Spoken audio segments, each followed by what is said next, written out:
Distinguished guests, ladies and gentlemen, good afternoon. Welcome to the VIP Luncheon of the 2025 Yushan Forum.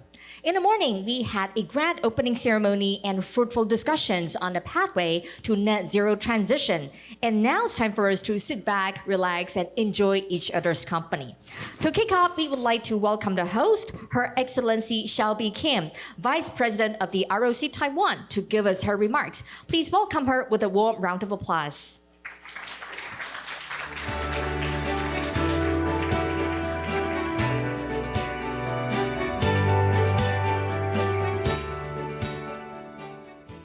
Good afternoon. Dr. Michael Hsiao, Chairman of the Taiwan-Asia Exchange Foundation, Foreign Minister Lin, and our luncheon keynote speaker, the Honorable Anders Rasmussen, distinguished guests, friends and partners from home and abroad. Good afternoon. It's my pleasure and honor to be here to host today's luncheon and offer just a few words to welcome all of you. But first, let me thank Foreign Minister Lin for supporting the Yushan Forum for the 8th year, and also want to thank Dr. Michael Hsiao for bringing together such a distinguished groups of policy leaders, experts, and practitioners. For years, the Yushan Forum has been Taiwan's important platform for deepening ties with our southbound policy partner countries. And now we've further expanded those engagements to say southbound plus. In fact, it has become another important opportunity for us to engage with the world.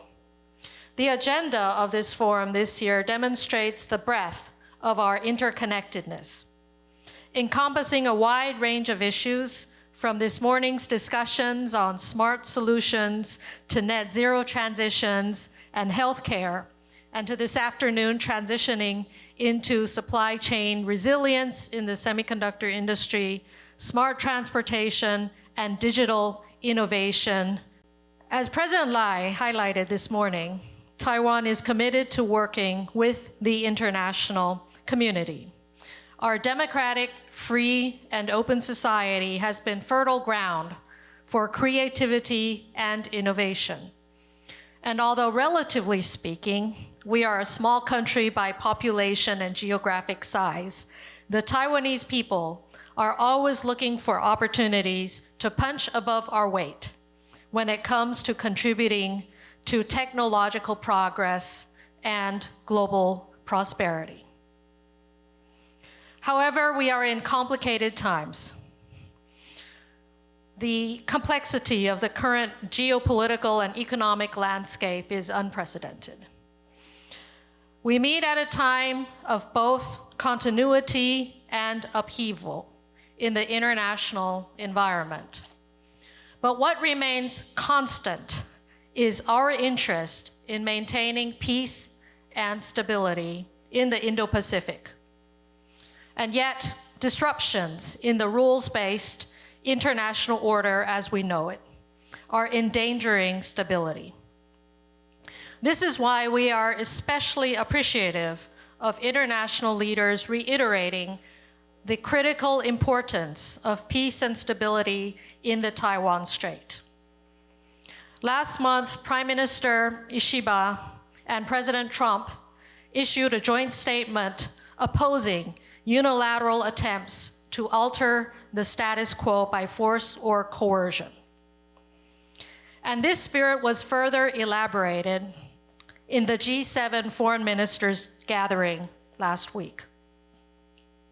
And of course, we know that Taiwan must also shoulder our responsibility to uphold the peace that is so critically important to our survival and the world's prosperity.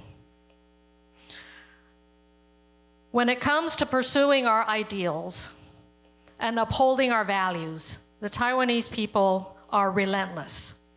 And at the same time, we are realistic and pragmatic.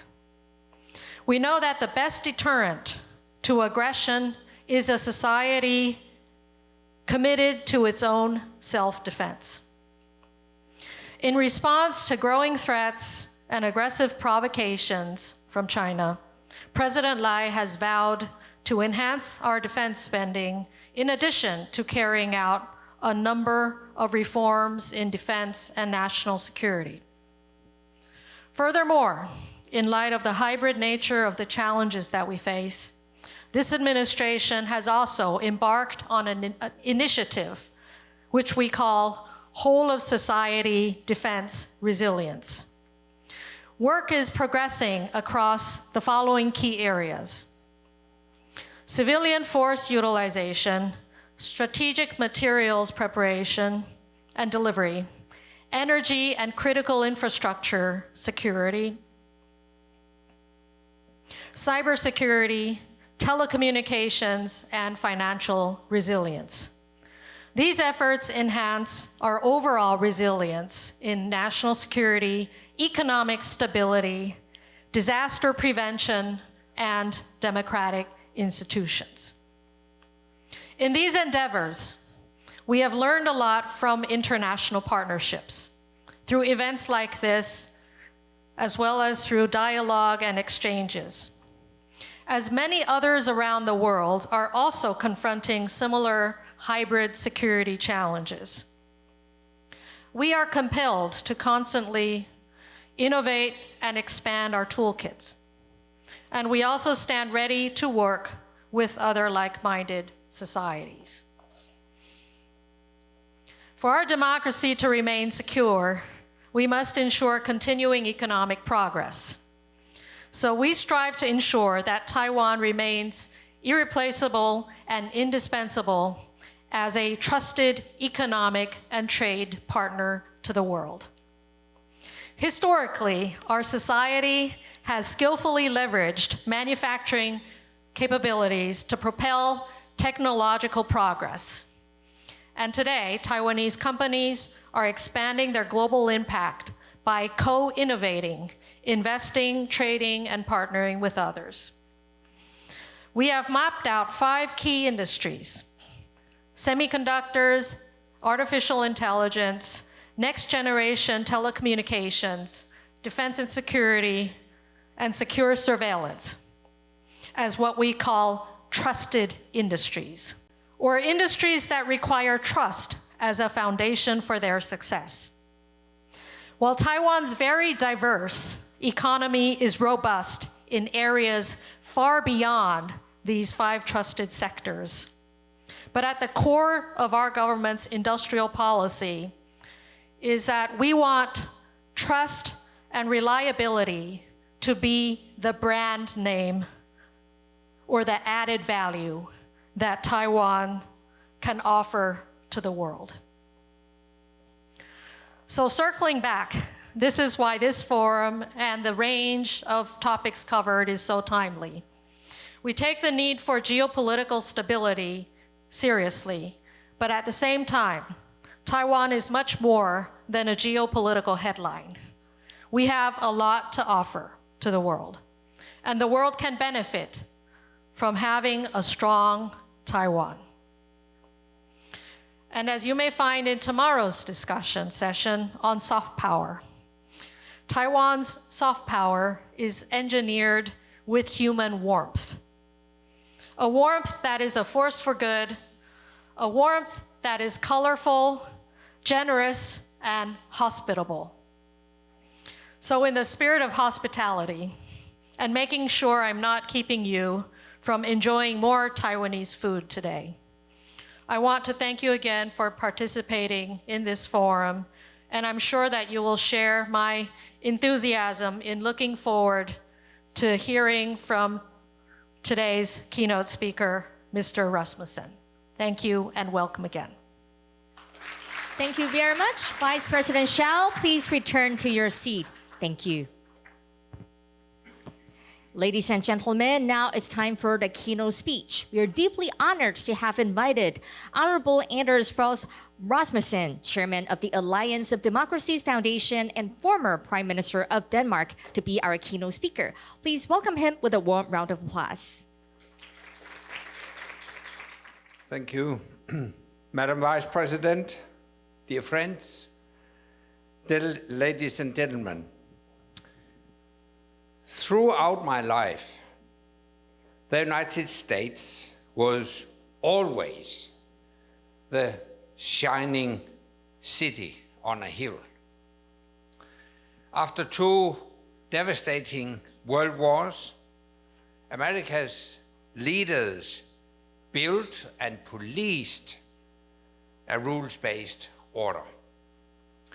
Yes, it created a burden of leadership for Washington, D.C., but the benefits can never be understated. The world was shaped in America's image. We collectively defeated the Soviets, and we created a period of sustained peace and prosperity that endured for 75 years. Today, that grand bargain that America made with the democratic world is crashing down around us. America First has returned, a slogan we have heard before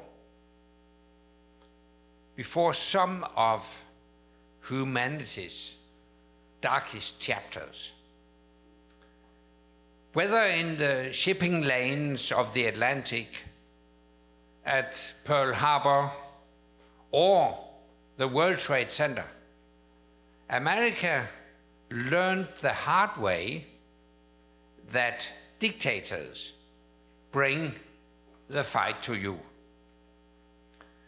As a lifelong Atlanticist, the decision to ignore lessons from history is disturbing. But on the other hand, there is a silver lining both for Europe and for Taiwan. For far too long, Europe thrived on cheap Russian energy, cheap Chinese goods, and cheap American security. We enjoyed a peace dividend.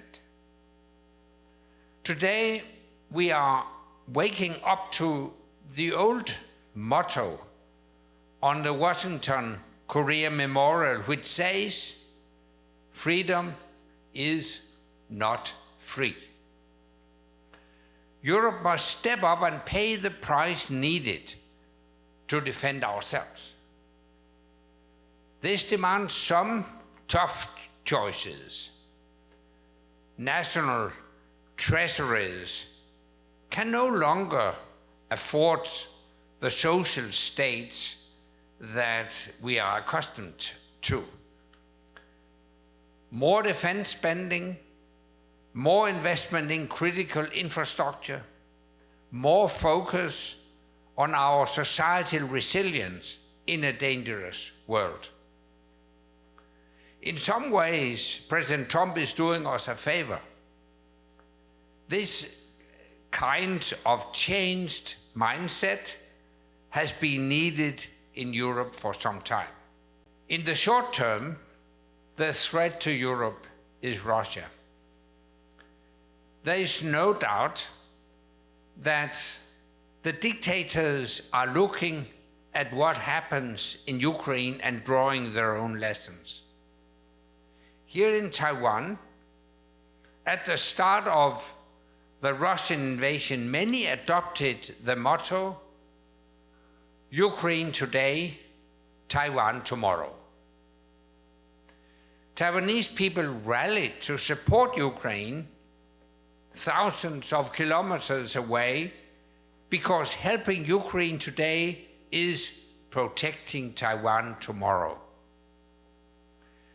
I pay tribute to the two brave Taiwanese volunteer soldiers who laid down their lives in Ukraine.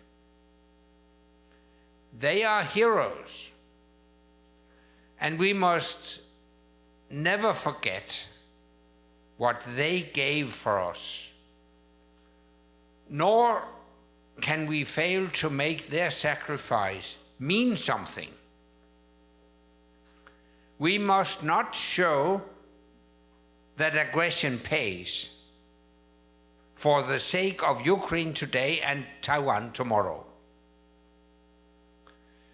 The United States' hard pivot away from Europe is driven by a focus on power competition in the Pacific.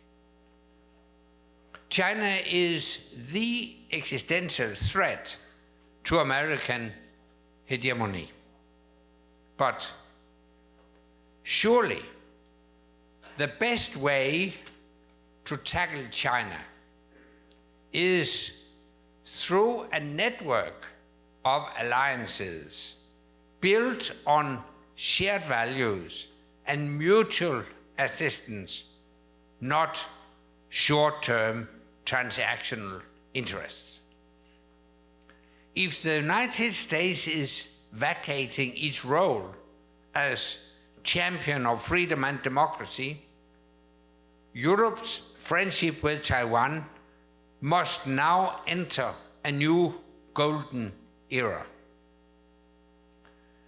To achieve that, we Europeans must discover the backbone displayed by our Czech and Lithuanian friends.